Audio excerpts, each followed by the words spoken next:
Good morning friends, welcome to the class.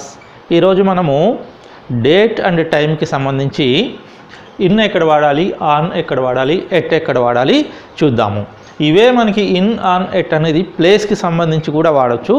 అవి ఇంకో క్లాస్లో చెప్తాను. ఈరోజు మాత్రం మనం డేట్ అండ్ టైంకి సంబంధించి ఇన్ ఎక్కడ వాడాలి, ఆన్ ఎక్కడ వాడాలి, ఎట్ ఎక్కడ వాడాలి అనేది చూద్దాము. చూడండి, ఇన్ ఎక్కడ వాడాలంటే సపోజ్ మనకి ఒక డేలో మార్నింగ్ కానీ ఈవినింగ్ కానీ ఆఫ్టర్నూన్ కానీ ఇటువంటి టైం చెప్పాలనుకుంటే ఇటువంటి పీరియడ్, కొంత పీరియడ్, మార్నింగ్ అంటే ఒక 5-6 గంటలు ఉంటుంది, ఆఫ్టర్నూన్ ఒక 5-6 గంటలు ఉంటుంది, ఈవినింగ్ ఇటువంటిది చెప్పాలంటే in the morning. I will meet you in the morning. చూడండి, I will meet you in the evening, I will meet you in afternoon.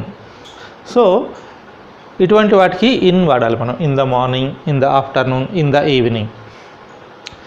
అదేవిధంగా ఏదైనా సీజన్, సమ్మర్ కానివ్వండి, వింటర్ కానివ్వండి, రెయినీ కానివ్వండి, అటువంటి సీజన్ని చెప్పడానికి చూడండి, ఇన్ సమ్మర్, ఇన్ వింటర్, ఈ విధంగా సమ్మర్లో okay, I will meet you in coming summer, ఆ విధంగా ఓకేనా. ఇన్ సమ్మర్ సీజన్ చెప్పడానికి. అదేవిధంగా ఒక మంత్లో ఏదైనా వర్క్ జరిగేది ఉంటే, ఏదైనా మంత్ గురించి చెప్పాలంటే కూడా in January, okay. I came to India in January, లేదంటే in the month of January. అదేవిధంగా ఇయర్ చెప్పాలంటే కూడా ఇన్ 2009. అదేవిధంగా సెంచరీని చెప్పాలంటే కూడా చూడండి, ఇన్ 18th century. అంటే మనకి ఇన్ ఎక్కడ వాడాలి? ఇప్పుడు డేలో మార్నింగ్ కానీ ఆఫ్టర్నూన్ కానీ ఈవినింగ్ కానీ చెప్పాలనంటే in the morning, in the afternoon, in the evening. లేదంటే సమ్మర్, వింటర్ ఇటువంటి సీజన్స్ చెప్పాలంటే ఇన్ సమ్మర్, ఇన్ వింటర్, ఆ విధంగా చెప్పాలి. లేదంటే month in January, in February, in March, in December. ఈ విధంగా మంత్ ముందు కూడా ఇన్ వాడాలి. అదేవిధంగా ఇయర్ ఉంటే కూడా ఇయర్ ముందు కూడా ఇన్ 2009, ఇన్ 2010, ఇన్ 2015, ఇన్ 2020, ఆ విధంగా ఇన్ వాడాలి. సెంచరీస్ ముందు కూడా in 18th century, in 19th century, ఆ విధంగా వాడాలి.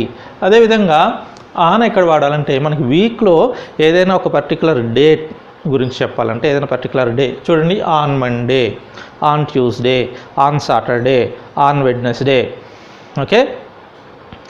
I will meet you on Monday, okay. Come on Monday, ఈ విధంగా ఓకే. ఈ విధంగా ఒక డేట్ చెప్పాలంటే వీక్లో పర్టికులర్ డే చెప్పాలంటే మనం ఆన్ మండే, ఆన్ ట్యూస్డే. బాగా గుర్తుంచుకోండి, ఇవి ఎగ్జామ్ పాయింట్ ఆఫ్ వ్యూలో ఖచ్చితంగా వస్తాయి. ఎస్ఐ ప్రిపేర్ అయ్యే వాళ్ళకి కానీ, కానిస్టేబుల్ ప్రిపేర్ అయ్యే వాళ్ళకి, డిఎస్సి కానీ, టెట్ కానీ, గ్రూప్స్ ప్రిపేర్ అయ్యే వాళ్ళందరికీ కూడా ఇవి ఎగ్జామ్స్లో కూడా వస్తాయి అన్నట్టు. ఆన్ మండే చూడండి.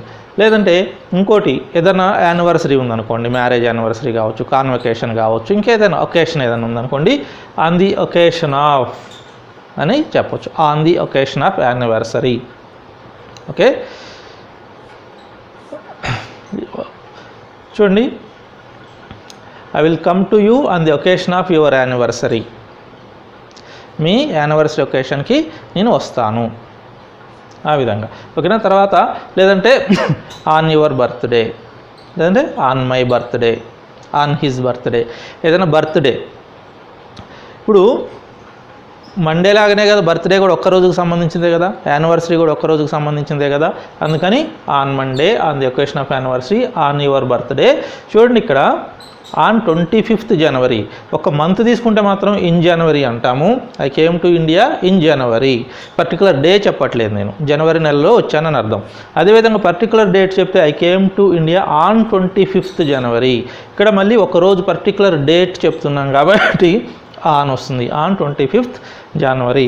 అదేవిధంగా ఆన్ 25th జనవరి ఇలాగైనా రాయొచ్చు, లేదంటే on March 15th, on March 15th, ఈ విధంగా అయినా చెప్పవచ్చు, okay. I came to India on March 15th, లేదంటే I came to India on 15th March, ఏ విధంగా అయినా కూడా చెప్పొచ్చు. తర్వాత ఎట్ ఎక్కడ వాడాలో చూడండి. ఎట్ ఎక్కడ వాడాలో చూడండి. ఎట్ పర్టికులర్ టైం చెప్పేటప్పుడు ఎట్ వాడాలి. At 8:30 AM. At 8:30 AM. I will meet you tomorrow at 8:30 AM. లేకపోతే at 11:30 AM. At 12 o'clock. At 2 PM. ఈ విధంగా పర్టికులర్ టైం చెప్పాలంటే ఎట్ 6 PM. లేదంటే ఎట్ నూన్, లేదంటే ఎట్ మిడ్ డే. నూన్ అంటే కరెక్ట్గా మధ్యాహ్నం 12ని నూన్ అంటాం. I will meet you at noon అంటే కరెక్ట్గా 12కి కలుస్తాను అర్థం. At noon, at mid day. తర్వాత ఎట్ మిడ్ నైట్ అంటే ఒక డేలో ఒక పర్టికులర్ టైం చెప్పాలంటే మనం ఎట్ వాడతాము. ఒక పర్టికులర్ టైం చెప్పాలంటే ఎట్ వాడతాము. ఇన్ ఎక్కడ వాడతాం మనము? ఒక నెల మొత్తంలో జరిగిన పని, ఒక పెద్ద పీరియడ్లో జరిగిన దానికి మనం ఇన్ వాడతాము. అది ఇన్ ద మార్నింగ్ అంటే మార్నింగ్ ఒక 5-6 గంటలు, పర్టికులర్ టైం ఏం చెప్పట్లేదు, మార్నింగ్లో ఎప్పుడైనా జరిగి ఉండొచ్చు. అదేవిధంగా సమ్మర్, ఇన్ సమ్మర్ అనేది ఒక 4 months ఉంటుంది, ఆ 4 monthsలో ఎప్పుడైనా జరిగి ఉండొచ్చు, అందుకని ఇన్ సమ్మర్.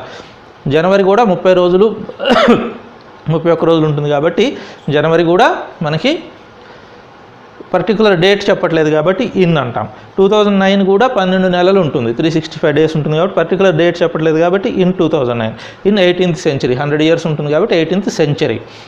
అట్లా కాకుండా ఒక పర్టికులర్ డేట్ చెప్పాలంటే మాత్రం on Monday, on the occasion of anniversary, on your birthday, on 25th January, on March 15th, ఈ విధంగా వస్తుంది.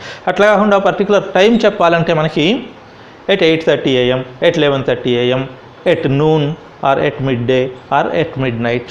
ఈ విధంగా ఇన్, ఆన్, ఎట్ గురించి మీకు ఖచ్చితంగా ఇది ఎగ్జామ్స్లో గ్యారంటీ వస్తుంది.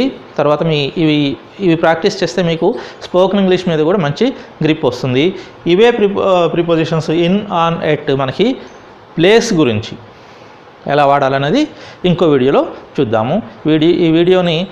ఈ ఛానల్ని సబ్స్క్రైబ్ చేయండి, లైక్ చేయండి, షేర్ చేయండి. Thank you.